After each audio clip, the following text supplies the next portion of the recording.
Hey everybody, welcome back. This is Luke Humphrey with Luke Humphrey Running Podcast, and today we are going to continue on with our first marathon series. This is the fifth part. We're going to talk a little bit about understanding the fatigue of marathon training. From my experience as a coach and an athlete, the fatigue you feel with marathon training is significantly different than, say, training for a 5K. So I really think it's important that now, as we've talked about, getting you started, picking a plan, and then now you've been in the training and you're probably into the training quite a bit, we can actually talk about how that's actually supposed to feel a little bit. So let's jump right into it. So when you run a race like a 5K or even just doing speed work, air quotes there, the discomfort is very acute. You have the lungs are burning, the level of discomfort is really visceral. It's not pleasant. And you're aware of that, lactic burn in your chest, as it's commonly referred to. And when training for these types of races, we have to space very carefully our workouts so that we don't overdo it or we don't become overtrained. So there's a lot of things we have to really be careful with balancing really fast stuff in the amount of recovery we give ourselves. And that's true for the marathon too, but it's less important because the intensity overall is significantly less. Some people will say you will develop, acidosis or increased acidity in the body because of all the lactic acid, which that's another discussion. But it's fair enough to say that we have to do this. That this is true for the 5K and 10K training, maybe even up to the half marathon, depending on your ability level. But what about marathon training? Do these rules apply? Does the body react the same way? And if you know me, the short answer is it depends, right? It depends on a lot of different factors. So when I see a lot of newer runners start running, and even new marathon runners that have run, shorter races, 5Ks and 10Ks, those types of things, as they start to get into heavier training, there's like a whoa kind of point. Is this supposed to feel like this? Am I coming down with an illness? Am I on the verge of being hurt? Why am I so tired? Am I supposed to be this tired? Should I get blood work done? There's all these questions. Like it's something that's very new, and learning to differentiate the discomfort from training fatigue and becoming sick or hurt during the marathon training is a skill that's literally going to make or break you, right? The people I know who are the most successful are very good at this. They know whether it's just being tired from marathon training or they're on the verge of actually being injured, sick, or hurt. So you see, I have found that marathon training consists of a lot of vagueness in some exceptions to the rules. And it's easy until it's not easy anymore. If you're fresh during the last 6-8 weeks, then you probably aren't training hard enough. If you don't feel like taking a nap as soon as you get up in the morning, you probably aren't training hard enough. On the other hand, if you broke your foot from running too much, then you obviously took it too far, right? So it's easy till it's not. Learning to know how it feels to be in that kind of gray zone is where the magic of the marathon fitness happens. And my marathon mentors, Kevin and Keith Hansen, called it cumulative fatigue. So where you couldn't pinpoint your tiredness or fatigue to one single workout, rather the culmination of workouts over the course of several weeks. And to me, there are two key components to developing cumulative fatigue, and this is where we want to be. This is where we want to be towards the end of our training, just before we start to taper or to peak.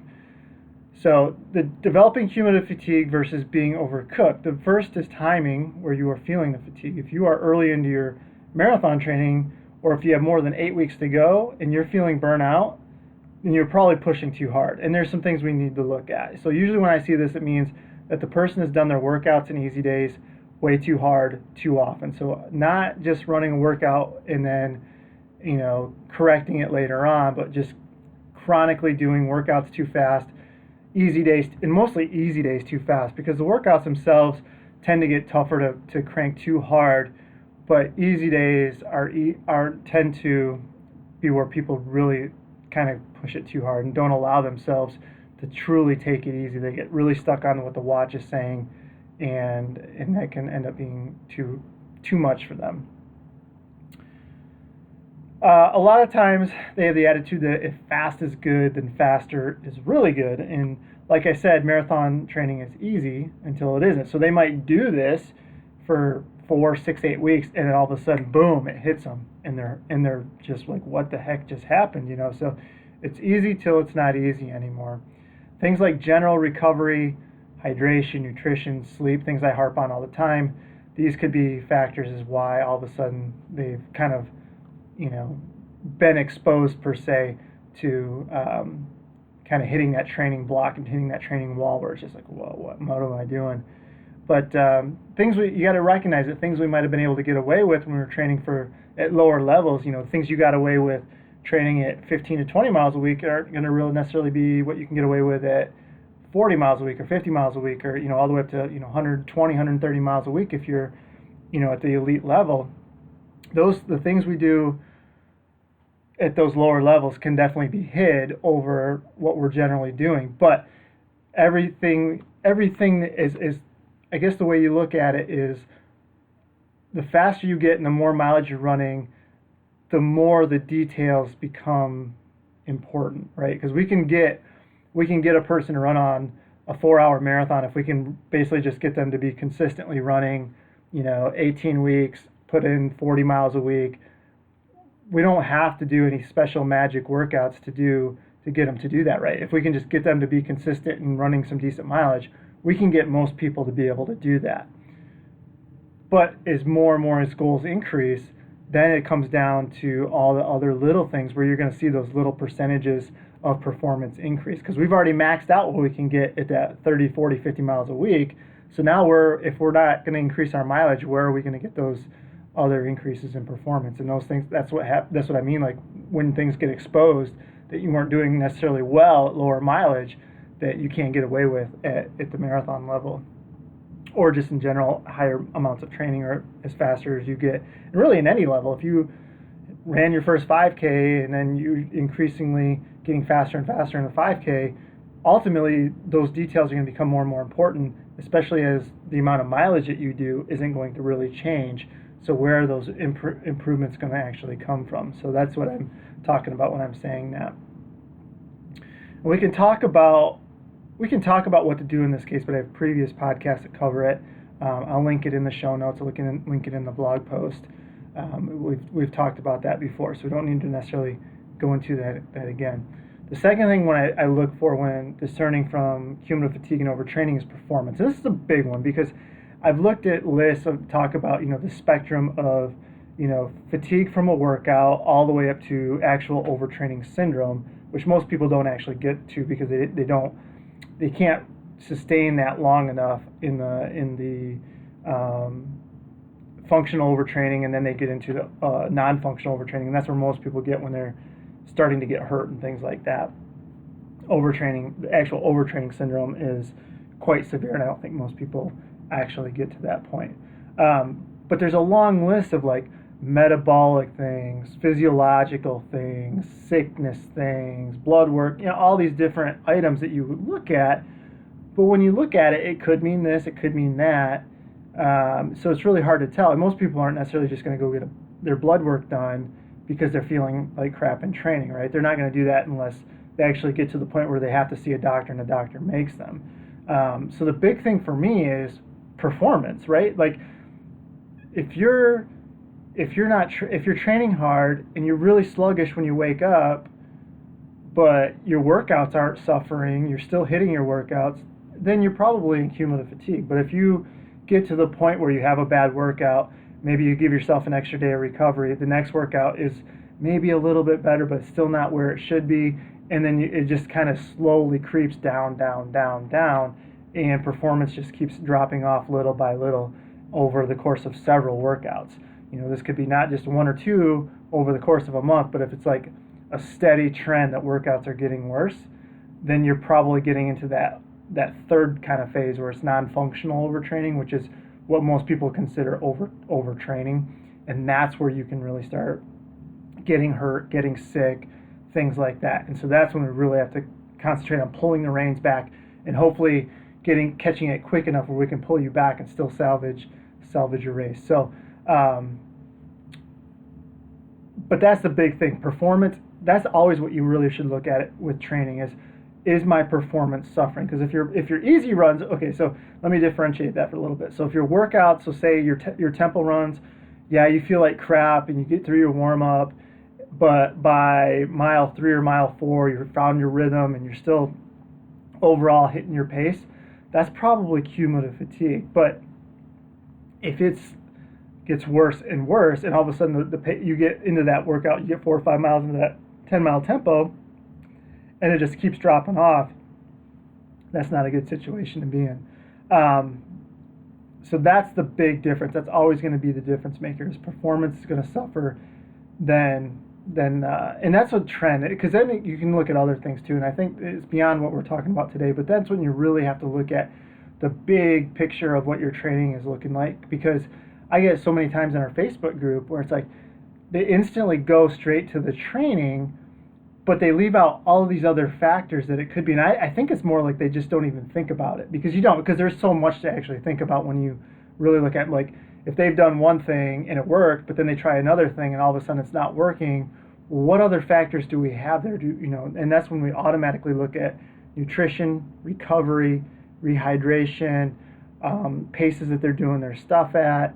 All those things play a role. Even today, I had a thing in our run club where somebody's asking about a question about the plan. They're super tired.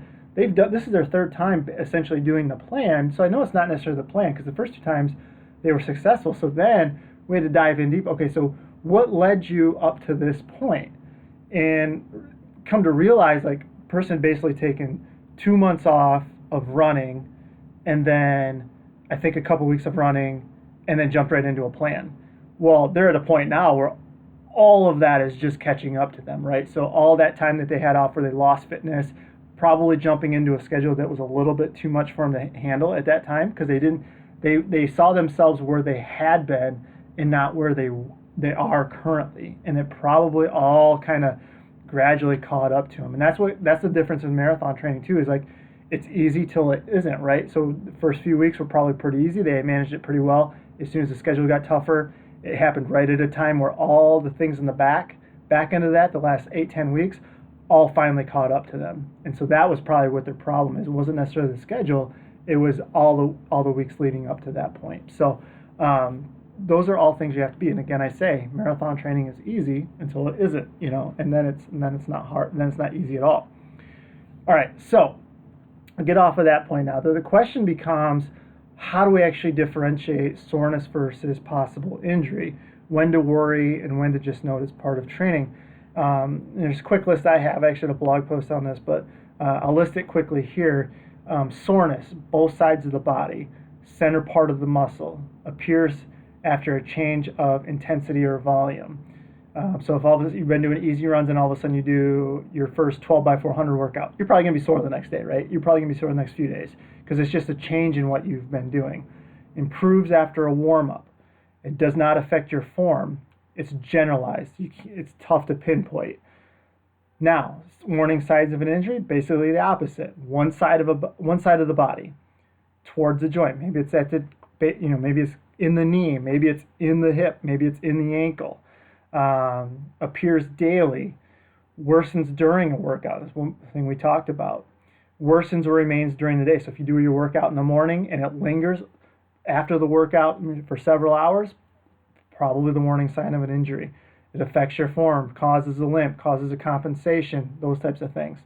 And then very localized. Like, this is one of the first things I ask somebody: if you stuck your thumb into where it hurts, would it hurt? And if they say yes, that's probably an injury. If it's just kind of sore, it's probably not necessarily an injury, at least at this point. And that's like the biggest, like, if you want to save money and not do a bone scan or get x-rays for a stress fracture, if you can't jump up and down on that leg, or if you can put your thumb right into a pinpoint spot, I'm going to guarantee you that it's probably broken, right? It's probably a stress fracture. So here's a little tip for you: you can save a lot of money. And honestly, like, people want x-rays and they want bone scans, but an x-ray is not going to show it until it's already healing.